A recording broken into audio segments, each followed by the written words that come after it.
There is a specific kind of tired. Not from working too hard, not from sleeping too little, from not knowing. From waking up every morning, wondering what changed overnight.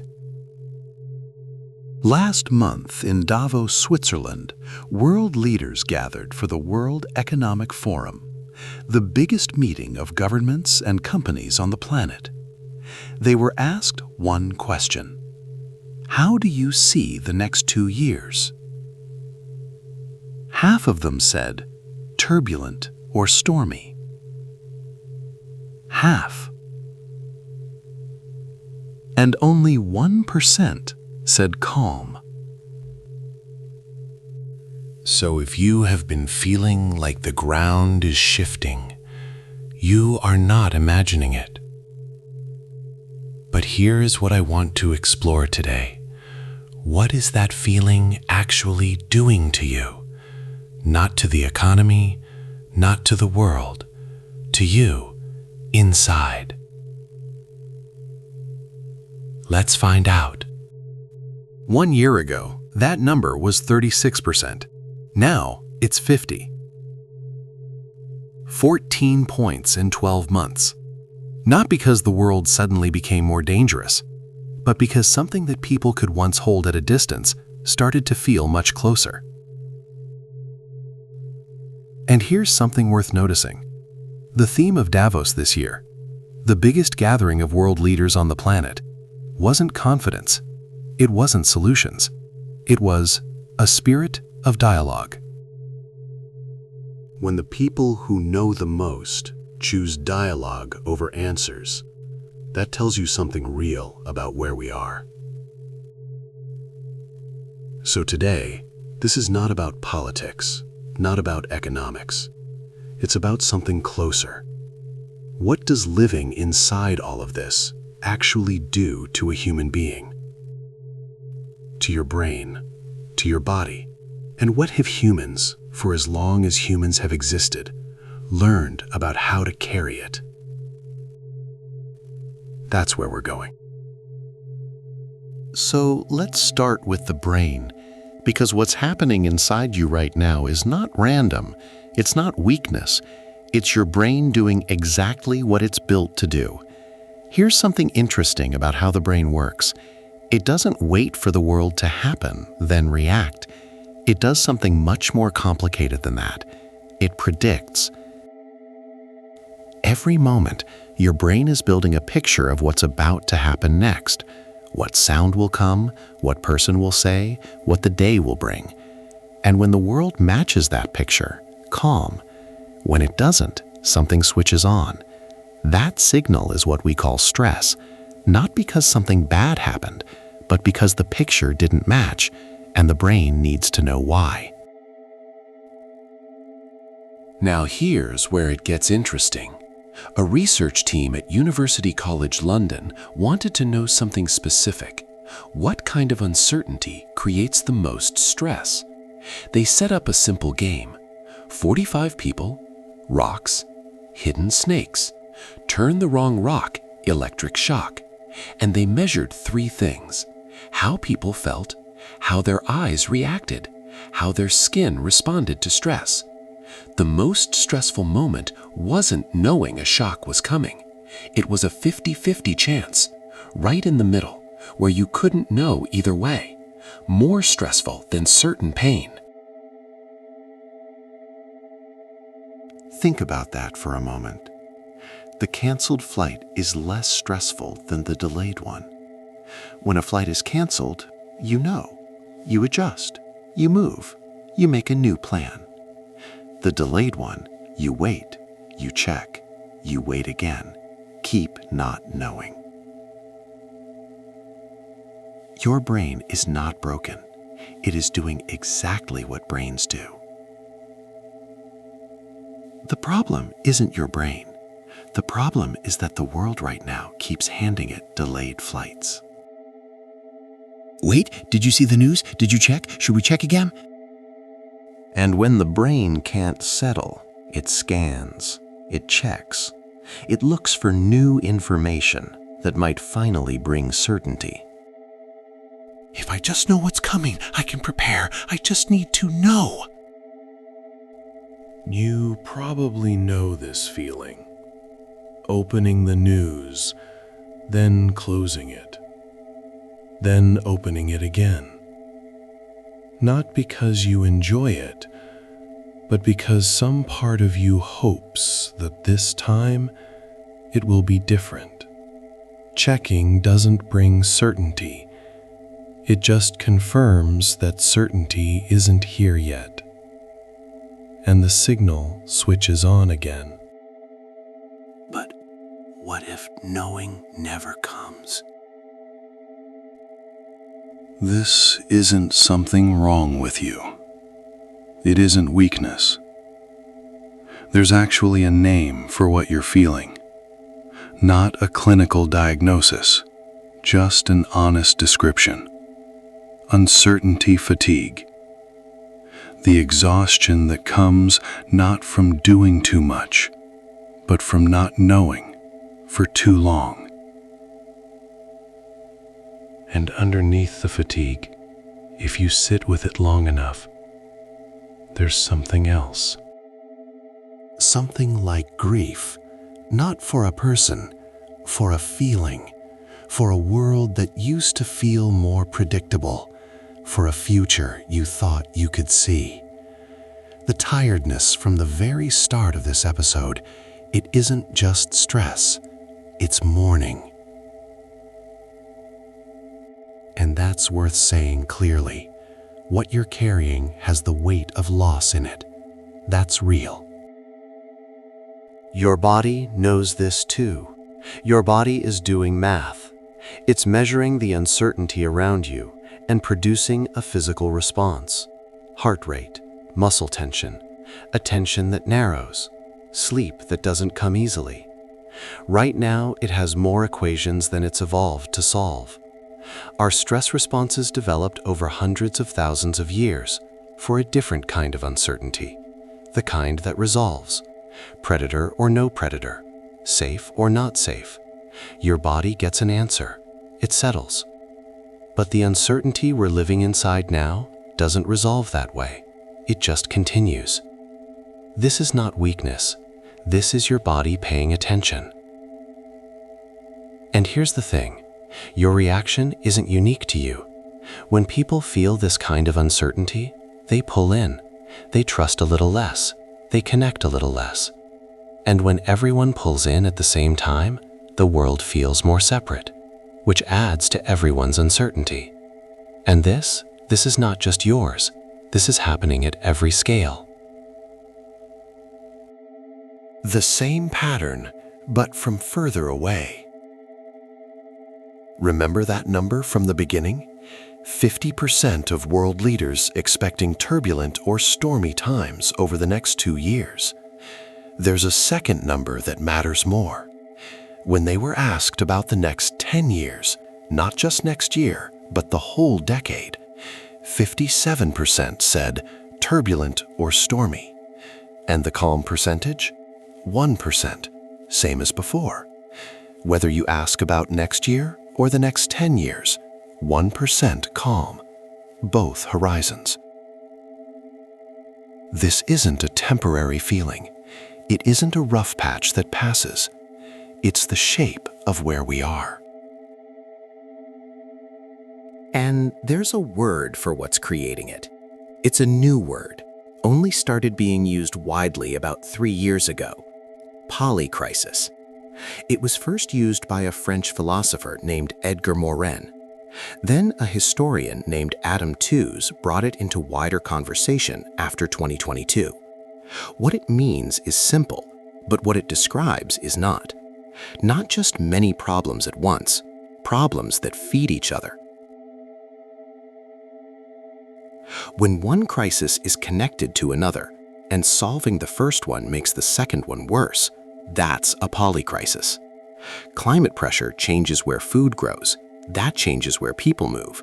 That changes how governments respond. That changes trust between countries. That changes how economies work, which changes climate policy. Around and around. And here's the part that makes 2026 feel different from other difficult moments in history.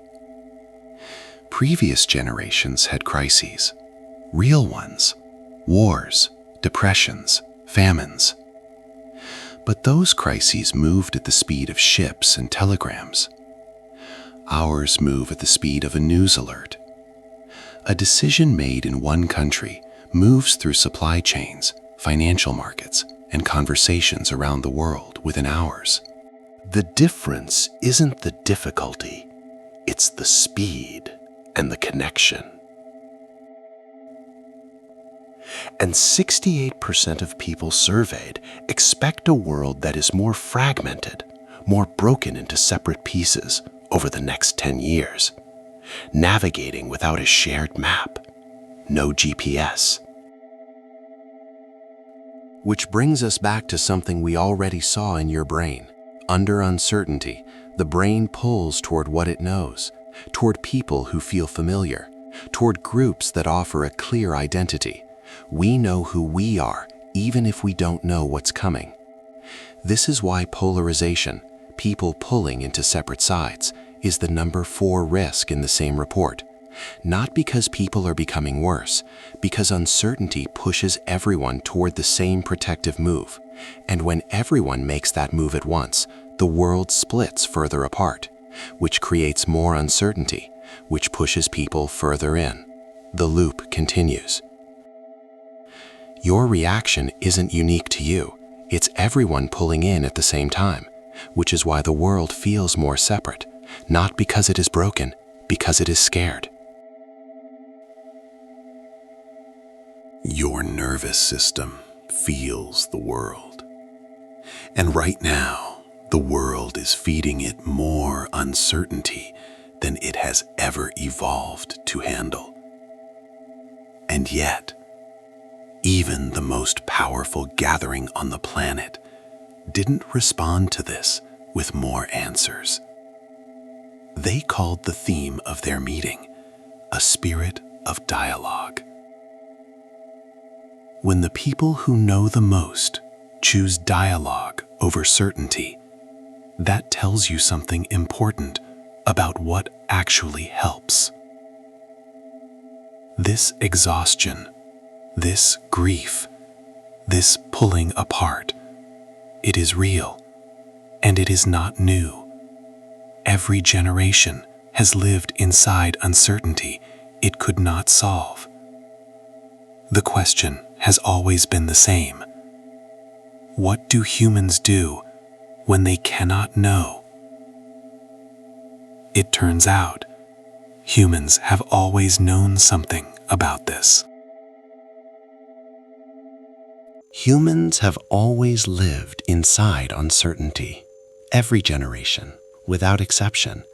And every generation has asked the same question: what do we do when we cannot know? The answers that survived aren't the ones that promised certainty. They're the ones that taught people how to live well inside it. Buddhism teaches something called anicca. The word means impermanence. Everything changes, nothing stays the same.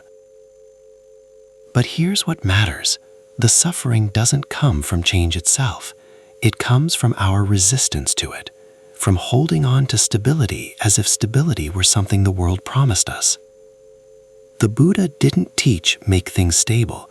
He taught the world was never stable to begin with, and the pain of fighting that truth costs more than the truth itself. There's a Korean Zen tradition that takes this further. Don't know mind. Not knowing is not a problem to be fixed. It's a state worth learning to sit inside without rushing to escape it. And what meditation trains, this practice of letting go of how things are supposed to be, is exactly what helps the brain hold uncertainty differently. Not because the world becomes certain, but because you learn to hold it more lightly. Stop fighting the change.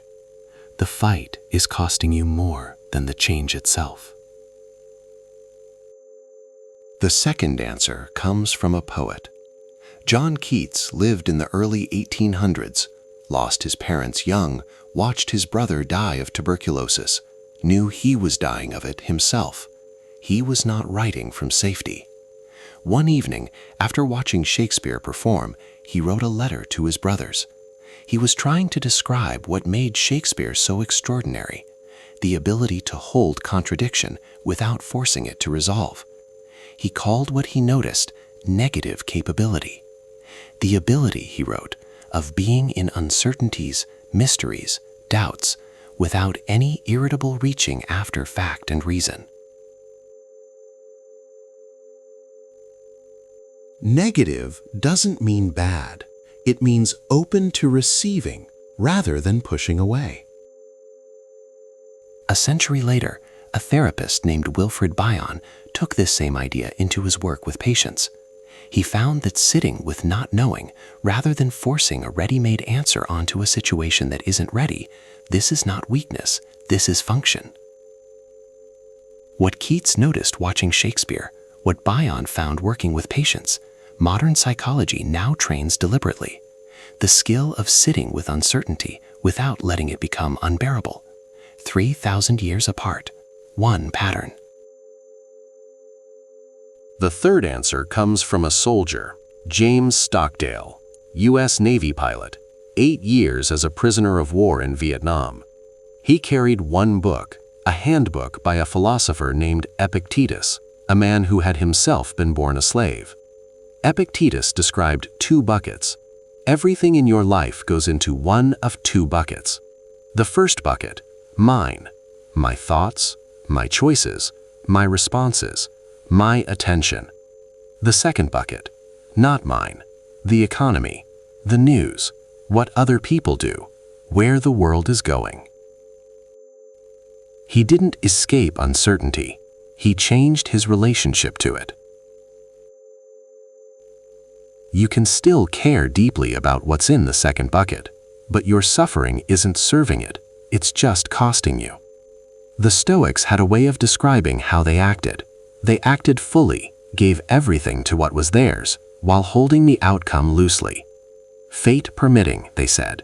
Not passive, not giving up, fully present, lightly held.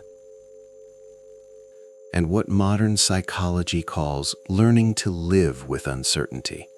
Not removing what's uncertain, but training yourself to tolerate the feeling of it, is the same practice, found in different languages, across different centuries. Buddhism, Keats, Epictetus. 3 traditions, thousands of years apart. One pattern. The suffering doesn't come from uncertainty. It comes from fighting it. You have survived every uncertain day so far. Steadiness is not the same as certainty. Steadiness is not the same as certainty, and it never was.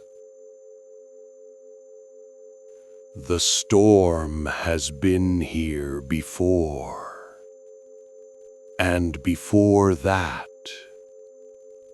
I do not know when it ends.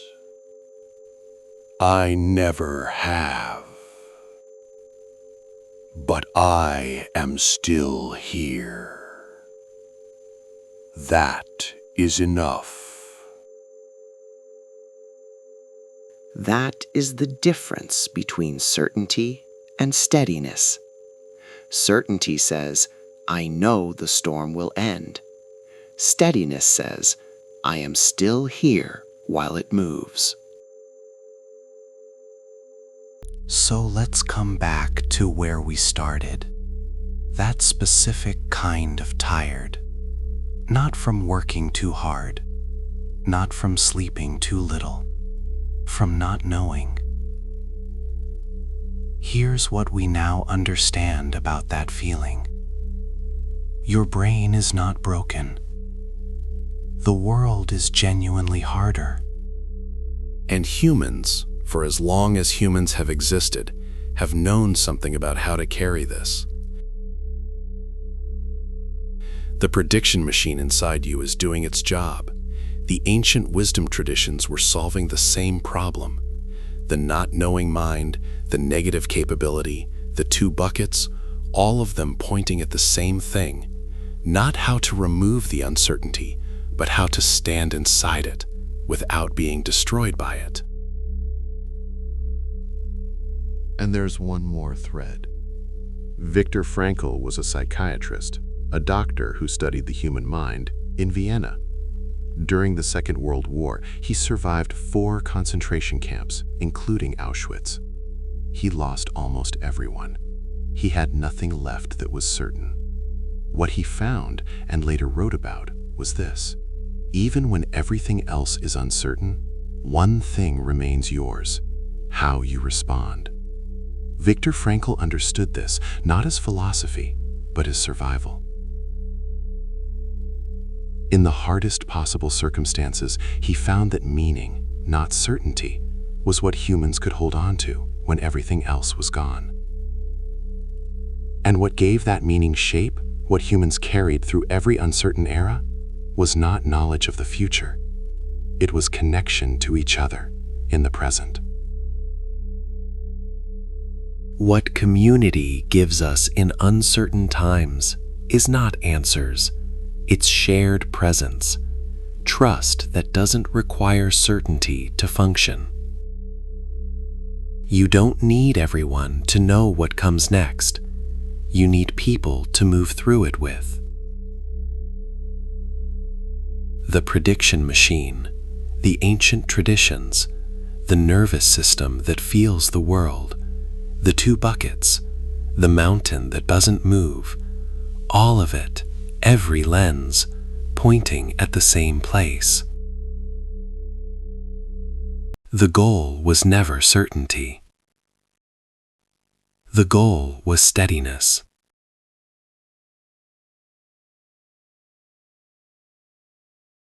What is one thing, right now, that you know is yours? Where in your body do you feel the uncertainty? Who are you uncertain with? That's all for today. I'm Nexus. See you next time.